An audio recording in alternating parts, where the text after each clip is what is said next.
मात्र hello hi करने के मूड में अगर हम बधाई दे रहे हैं तो लानत है हम पे, तो कोई रूप में कहीं बधाई नहीं। और याकूब कुछ लोग आंशिक रूप में भी अनुभव करते होंगे, तो दादाजी के प्रांगण में यह बात महसूस होती हुई, ये निश्चित मैं अपने रक्त से लिख के दे सकूं, क्योंकि यह प्रांगण में होने वाला जो भगवत गुणगान है, जो लीला को गुणगान है, वो शुद्धि की, वहां में शुद्धि भी है और वहां में गति दौड़ के पहुंचना भी है।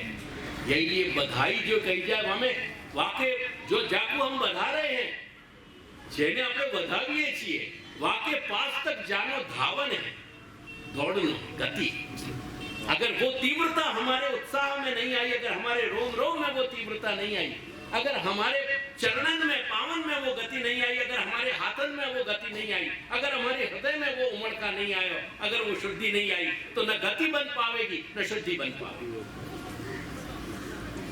वो बधाई तब बधाई बनेगी।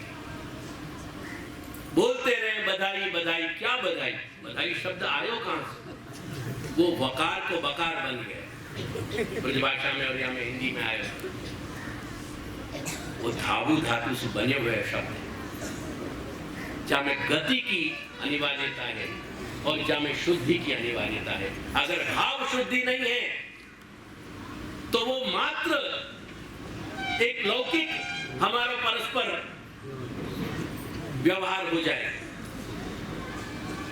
जैसे लौकिक कुशल मंगल पूछे, और वहां में यदि गति नहीं होगी, वहां में उत्साह नहीं होगा, उत्साह की तीव्रता नहीं होगी, तो भी वो नहीं बन पाएगा। ख्याल आई ये बात? तो ये या प्रांगण में ये गुणगान की शुद्धता को अनुभव किया जा सके, या अर्थ में मैं कह रहा हूं, ऐसे ये लौकिक लोक प्रवृत्ति, लोकानुगत पशु प्रवृत्ति को छोड़ते हुए अगर हम वाक गुणगान के पीयूष, जो वाक अमृत रूपी जो सागर है, वह सागर में अगर हम हर शब्द को हम अगर छू पाए, वो शब्द ही तरंग रूप है वहां में, अगर वो हर तरंग तुमको नहीं छू पाई, आज जितने श्री दादाजी के अपन पद देखे उनमें क्या है? शुद्ध गुणगान है, शुद्ध स्वरूप की एक आसक्ति है, जहां में कहीं मलिनता नहीं है, कहीं अपवित्रता नहीं है। अगर कहीं भी वो लौकिक अगर मलिनता वहां में आ गई, लौकिक हमारे कहीं भी मनोभाव अगर कुछ छूने लग गए, वो भाव नहीं है। चलिए यकु अंग्रेजी के दो शब्द से समझो, जो इमोशंस हैं वो मनोभाव है, ये हमारे देह से उठी हुई वृत्ति नहीं है। जो देह से उठी हुई वृत्ति है वो शुद्ध मनोभाव नहीं बन सके, वाको परिमार्जन आवश्यक है। अगर वाको हम परिमार्जित नहीं कर सके, शुद्ध नहीं बना सके, वाको विशोधन नहीं कर सके,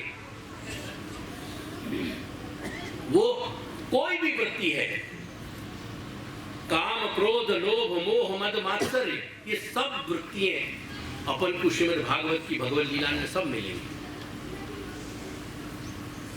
ये भ्रमर गीत को जो मैंने अभी रेफरेंस दिया, भ्रमर गीत में ही अपन देखे कैसी उक्ति है, कैसे कैसे वह लीलागत जो सत्व रज और तमो भाव है तम, उनके कैसे वहां में प्ले दिखाई जा रहे हैं, उनके कैसे एक दूसरे के साथ वो कैसे गुंफित हो रहे हैं, कैसे जुड़ रहे हैं उनके सूत्र। तो इन सारे चीजों को समझने के लिए गुणगान को स्वरूप समझना जरूरी है। वो गुणगान जो अपन बधाई के स्वरूप में करें, वो गुणगान वहां में गति होना चाहिए, उत्साह होना चाहिए और वहां में शुद्धि भी होनी चाहिए। अंततोगत तो अपन दादाजी के श्री चरणारविंद में बस ये विनती करें कि अपन कहीं या लोक वृत्ति से उठ सके, लोकानुगत वृत्ति, जो लोकानुगत पशु वृत्ति है वह से उठ सके, और यह गुणगान के ये गुणवाद को जो सिंधु है, या गुणवाद के सिंधु की अमृत की तरंगें जो है, लहरें जो है इनकी, इन ज्वार भाटान में अपन अपने आप को खो सके। देखे बस उनके चरणारविंद को पुनः नमन कर रहे हूँ कि वो चरण मेरे और तुम सब के लिए आत्मपत्र बन जाए हमेशा।